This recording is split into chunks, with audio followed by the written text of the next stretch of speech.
काय आहे? थर्माकोल. एक काम कर, तिथे त्या टेबलवर ठेवून दे.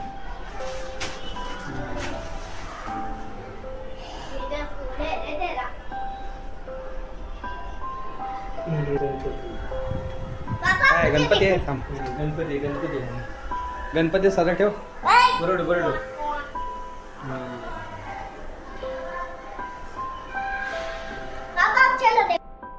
तर सुरुवात केली आम्ही 7x7चा हा एक मोठा पेपर घेतलेला आम्ही स्टेशनरीमधून. बऱ्याच ठिकाणी शोधला, भेटला नाही. मग शेवटी एका स्टेशनवर भेटला. ऑर्डर केली, 2 दिवसांनी मिळाला. हा 7x7चा थोडा एक्स्ट्रा मार्जिन ठेवूनच आम्ही हा पेपर घेतला होता. आणि हा पेपर होता आम्ही बनवतो किल्ला. स्टार्टिंगचे जो खालून 1.5 फूट आहे, 1.5 ते 2 फूट हा किल्ला असणार आहे, जो आम्ही ड्रॉ करणार आहोत. आणि एक आउटलाईन मारल्यानंतर त्याला कलर देतो आम्ही. ग्रे कलर मारायचा आपल्याला. त्यासाठी व्हाईट कलर आणि ब्लॅक कलर हा मिक्स करायचा आपल्याला. दोन्ही योग्य सेम प्रमाणामध्ये घ्यायचं, सेम प्रपोर्शनमध्ये घ्यायचं आणि मिक्स करायचं. थोडंसं पाणी टाकायचं, तो ग्रे कलर होतो. हा ग्रे कलर आपल्याला त्या जो आउटलाईन मारलेली आपण एक बुरुज बनवणार आहोत किल्ल्याचा. दोन साईडला तटबंदी असणार आहे आणि समोर महादरवाजा बनवायचा आहे, असं आम्ही प्लॅन केला होता. तर हा कलर मारायचं काम चालू झालं आहे.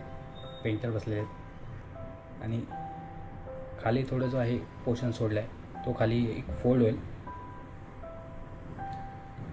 बुरुजला कलर मारला होता एका साईडच्या. आता ही तटबंदी आहे, या तटबंदीला पण कलर मारायचा आहे. आणि हा वॉटर कलर आहे. हा वॉटर कलर मारून झाला या साईडला. त्या साईडला पण सेम कलर मारणार आहोत आपण, ग्रे कलरचाच. आणि त्या हिशोबाने आपण कलर घेतलेला पण इको फ्रेंडली डेकोरेशन करायचा आपला पूर्ण प्रयत्न असतो दरवर्षी. ह्या वर्षी तसंच होता. जो एक थर्मोकॉल आम्ही वापरलेला आहे तो वेस्टमध्ये होता. म्हणजे आमच्या ऑफिसमधले जे काढले होते वेस्टेज, त्यामधून मला तो थर्मोकॉल भेटला होता. तो आणून आम्ही हे डेकोरेशन कंप्लीट केलं होतं बापाचं. हा मध्ये एक महादरवाजा बनवायचा आहे. साईडला बघा कसा कलर मारलेला आहे.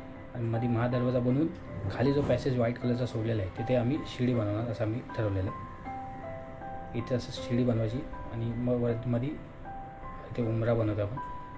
असं एक वाटलं पाहिजे की बाबा खरंच म्हणजे प्रॉपर असं गड आहे असं फील आला पाहिजे. असं चौकट बनवली आणि खाली अशी शिड्या बनवायच्या. इथे खालीपर्यंत शिड्या बनवायच्या. त्याच्या खाली आपण गवतं बनवायची. साईडला पूर्ण खाली बेसला हिरवा कलर द्यायचा, जेणेकरून खाली अशी गवतं आहेत असं एक लुक आला पाहिजे त्याला, असं आम्ही ठरवलेलं आहे. आणि ते काही जमत नव्हतं, म्हणजे खाली जे शिड्या आहेत त्या जरा ऑड वाटत होत्या. त्यामुळे मग म्हटलं ॲटलिस्ट पहिला आपण हे सगळं साईडला ठेवू आणि पहिला दरवाजाला कलर मारून घेऊ. दरवाजा कसा दिसतो बघू आणि मग त्यानंतर आपण ठरवू की आपण त्याला खाली शिड्या बनवायच्या आहेत का आणखीन काय बनवायचं आहे. कारण इथे जे आपण काही बनवणार आहे ते सगळं झाकून जाणार आहे. कारण मध्ये असणार आहे आपला गणपती आणि साईडचे जे बुरुज आणि तटबंदी ते थोडेफार दिसतील. हा जो किल्ल्याचा महादरवाजा आहे हा थोडाफार दिसेल. खालचा जो बेस आहे जिथे आपण शिड्या बनवणार आहोत तर ते एवढं दिसण्यात येणार नाही, ते मागे झाकलं जाणार आहे. त्यामुळे त्याला आम्ही साईडला ठेवलं आहे. आणि दरवाजाला कलर मारायला घेतला आम्ही. ब्राऊन कलरचा दरवाजाला कलर मारतो आहे. थोडं एक आयडिया लावून आम्ही हे असं बनवलेलं आहे. आणि वरती बरोबर दरवाजाच्या वरती मधोमध आपल्याला एक झेंडा लावायचा आहे. त्यासाठी एक मिडल आपण पॉईंट काढतो आहे आणि तिथे बरोबर मधोमध आपण झेंडा ड्रॉ करणार आहोत. इथे बघा हे असं थोडं एक नक्षीकाम दिसलं पाहिजे असं थोडं आपण बनवतो आहे. आता ह्याच्यावरती जो ग्रे कलर मारला त्यावरती स्केच पेनने आपण बॉर्डर देणार आहोत. पण ते नंतर तिकडे काम ते चालू आहे. तोपर्यंत आपण हे जे थर्माकोल ऑफिसमधून आणलं होतं त्याला आपण एका 4x5 मध्ये आपण कापून जॉईंट करणार आहोत. ऑलमोस्ट तुकडे होते त्यांना जॉईंट करतो आम्ही. आणि तेच आपण बॅकड्रॉपला म्हणजे गणपतीच्या मागे जे आपलं डेकोरेशन असणार आहे तिथे आपण हे लावणार आहोत ॲज अ डेकोरेशन. तर जो आपला मोठा जो पेपर आहे तो ह्या थर्मोकॉलला चिटकवणार आपण, जेणेकरून तो पेपर हलू नये. आणि त्यावरती आपले जे महाराष्ट्राचे जे युनेस्को 12 किल्ले आहेत ते ह्याच्यावरती आपण लावणार आहोत. हे बघा असे सगळ्या किल्ल्यांमध्ये 1.5 इंचाचा गॅप ठेवलेला आपण, म्हणजे जेणेकरून ते दिसणार यावे. आणि प्रत्येक किल्ल्याची काय वैशिष्ट्य आहेत ते खाली लावलेले आहेत. वरती किल्ला आहे, किल्ल्याच्या जस्ट खाली त्याचं काहीतरी एक वैशिष्ट्य जसं एक्झाम्पल सांगतो, शिवनेरी, तर महाराजांचा जन्म तिथे झाला होता, तर ते एक पॉईंट तिकडे आपण टाकायचा.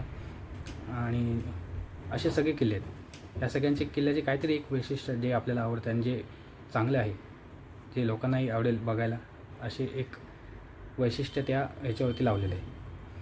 तिथे वरती एक म्हणजे प्रत्येक किल्ल्याच्या जिथे वरती जिथे वैशिष्ट्य लिहिलेलं आहे तिथेच एक झेंडा लावायचा पुन्हा माझा विचार होता, पण तेवढा टाईम भेटला नाही झेंडा लावायला, त्यामुळे ते आम्ही स्किप केलं.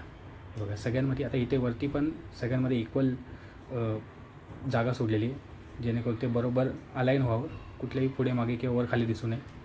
हे सगळं आम्ही केलं नाही. मध्ये जो युनेस्को लावलेला आहे, हा कलर प्रिंट काढलेला आहे गुगलवरून. युनेस्कोची कलर प्रिंट घेतली. कलर प्रिंट भेटत नव्हती, ब्लॅक अँड व्हाईट भेटत होती. मग शेवटी कसं बसं करून मिळालं. आमच्या बायकोने हातभार लावला आणि शेवटी मिळालं ते. हे बघा कसं दिसतं आहे किल्ला, बघा किल्ल्याला आउटलाईन कशी दिलेली आहे, एकदम ओरिजिनल वाटते. शेवटी खाली जे आम्ही शिडे बनवलं होतो, शिड्या बनवल्या नाही, त्याला असंच ग्राउंडसारखा लुक दिला. म्हणजे दरवाजा खोलतो आणि असं खाली जसं आपल्या घरासमोर अंगण कसं असतं तसं प्रकारे एक बनवलेलं आपण. हे जे किल्ले चिटकवलेले आहेत हे थर्माकोलवरती चिटकवलेले आहेत. हे स्टेशनरीमधून चाललेलं आहे, 12 mm चिटकवले. त्याला एक जी पिन असते आपली थर्माकोल चिटकवायला आपण जी पिन लावतो स्टेशनरीमध्ये भेटते, तीच पिन लावली. त्यावरती मग हे फोटो चिटकवले, जेणेकरून ती पिन दिसून येणार नाही. आणि असं आपण हे कंप्लीट केलेलं आहे. बाजूबाजूने 1-1 फीटचा गॅप सोडलेला आहे आणि थोडं वरतीच लावलेलं आहे. हे जे 12 किल्ले आहेत हे थोडे हाईटवरती लावले, जेणेकरून ते दिसण्यात यावे आणि गणपती आल्यावर ते किल्ले झाकले जाऊ नयेत. मागे डबल टेप लावलेले, डबल टेप लावून त्याला फक्त आपल्याला चिटकवायचं आहे, जेणेकरून ते हलणार नाही. चार साईडने 4 टेप लावले होते. आणि आमची गौरी पण असते, तर त्यामुळे थोडं आम्ही त्या हिशोबाने प्लॅन केला होता की जे किल्ले आहेत ते थोडे वरतीच राहावेत. साईडने अशी एक LED स्ट्रीप पण लावली होती, जेणेकरून ते उठून दिसेल.